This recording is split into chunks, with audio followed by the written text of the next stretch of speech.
There are three main ways to Casper. If you can already rail stand, the easiest to learn will be the rail to Casper. Get in heel side rail stand and hang your back toe off quite a bit. With all your weight over your back foot, bring your front foot down by the grip side of the board. In one motion, hop a little bit towards the tail and tip the board over. Scoop the board up with your front foot and hold it. It might help to spin the board backside a little bit to get a good catch.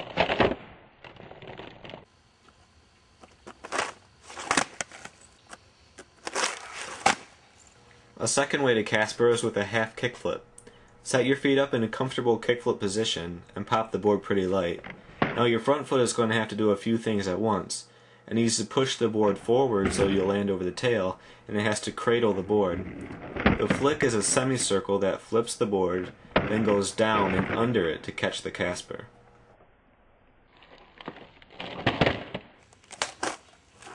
The last way to Casper is very similar to a heel side rail stand, but the board is flipped twice as much.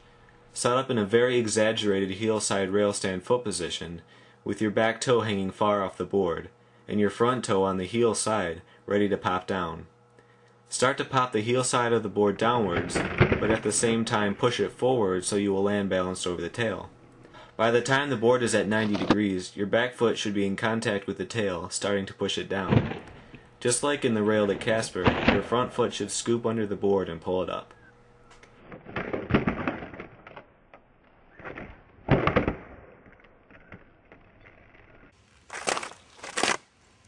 There are a few things to keep in mind with Caspers. Your front foot should never touch the ground throughout the entire trick, and your back foot should be as close to the back truck as possible so it doesn't rest on the ground either. There are two main ways to land Caspers.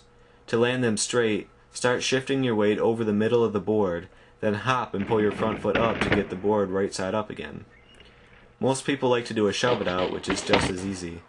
Your front foot pulls the board up as your back foot pushes it behind you to get the full rotation.